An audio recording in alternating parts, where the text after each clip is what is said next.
Hello friends, welcome to all of you. मैं प्रशांत चौबे आप सभी का स्वागत करता हूं। तो आज हम फिर एक नए टॉपिक पर आए हैं। स्पेनिश फ्लू क्या है? स्पेनिश फ्लू क्या है, बॉम्बे फीवर के नाम से इसे क्यों जाना जाता है, इसको भी थोड़ा सा समझेंगे और थोड़ा सा देख लेते हैं पहले कोरोना वायरस से जुड़ी हुई कुछ बातें, फिर स्पेनिश फ्लू पर आते हैं। तो कोरोना वायरस के चलते आप देखे होंगे कि पूरी दुनिया में आतंक का माहौल है और हज़ारों लोगों की इसमें मौत भी हो चुकी है। तो वायरस के चलते अर्थव्यवस्था पर भी काफ़ी गिरावट की स्थिति आ गई है। लेकिन इसी तरह की एक बीमारी और आई थी सन 1918 में, स्पेनिश फ्लू, जिसने अपनी पूरी दुनिया में इसको चपेट में ले लिया था और इस महामारी से 5 करोड़ लोगों की वो मृत्यु हो गई थी। तो क्या है स्पेनिश फ्लू, इसको थोड़ा सा देख लेते हैं। ठीक है, तो स्पेनिश फ्लू जो था सन 1918 से लेकर 1920 के बीच फैला। ठीक है, और इसे इन्फ्लुएंजा पैंडेमिक ऑफ 1918 के नाम से जाना जाता है। और यह जो वायरस था वह अमेरिका से फैला। ठीक, अब थोड़ा सा देख लेते हैं कि इससे जुड़ी हुई क्या चीज़ें हैं। ठीक है, तो माना जाता है कि प्रथम विश्व युद्ध का दौर था और कहा जाता है कि अमेरिकी सैनिकों से यह यूरोप में फैला। ठीक है, और जब युद्ध समाप्त हुआ और जब सैनिक अपने घर लौटे तो इस वायरस को अपने साथ साथ पूरी दुनिया में वो लेके गए। ठीक, ये चीज़ थी। अब इसका नाम स्पेनिश फ्लू क्यों पड़ा? ठीक है, तो प्रथम विश्व युद्ध के दौरान आप जानेंगे कि स्पेन ने अपने को न्यूट्रल रखा था। ठीक है, और जहां सैनिकों में निराशा की भावना ना हो, ठीक है, तो इसके लिए क्या थे कि अमेरिका और कई ऐसे देश थे जो अपने यहाँ प्रेस पे सेंसरशिप लगाए हुए थे कि आप इस चीज़ पे रिपोर्टिंग नहीं करेंगे। लेकिन स्पेन जो था इस पे रिपोर्टिंग किया और सही जानकारी दिया। ठीक है, और इसी वजह से इसका नाम स्पेनिश फ्लू पड़ा।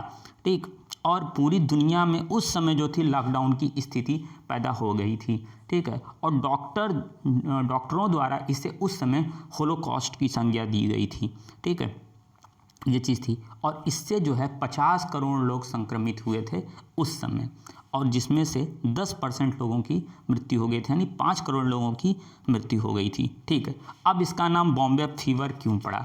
ठीक है, थोड़ा समझते हैं। ठीक है, क्योंकि भारतीय सैनिक भी जो थे जाके यूरोप में लड़ रहे थे और जब वो भारत में बॉम्बे के बंदरगाहों पर आते हैं तो यहाँ पर आके बीमार पड़ते हैं और यहाँ के लोगों को वो संक्रमित करते हैं।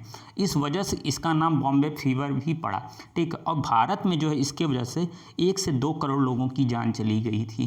ठीक है, और भारत में इसलिए इसका नाम बॉम्बे फीवर रखा गया। ठीक, थोड़ा सा स्पेनिश फ्लू का भारत में क्या प्रभाव रहा?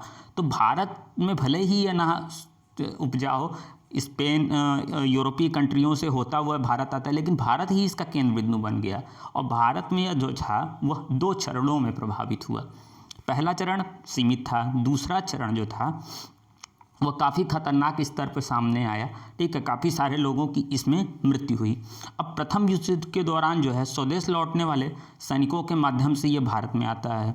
ठीक है, एक अध्ययन के मुताबिक यानी 2014 में एक रिपोर्ट आई थी जिसमें कहा गया कि मतलब कोई भी महामारी जब आती है तो उसकी शुरुआत में गंभीरता थोड़ी सी हम कम लेते हैं और मृत्यु कम लेते हैं, लेकिन धीरे धीरे करके वह काफ़ी तेज़ी से अपना प्रसार फैलाती है।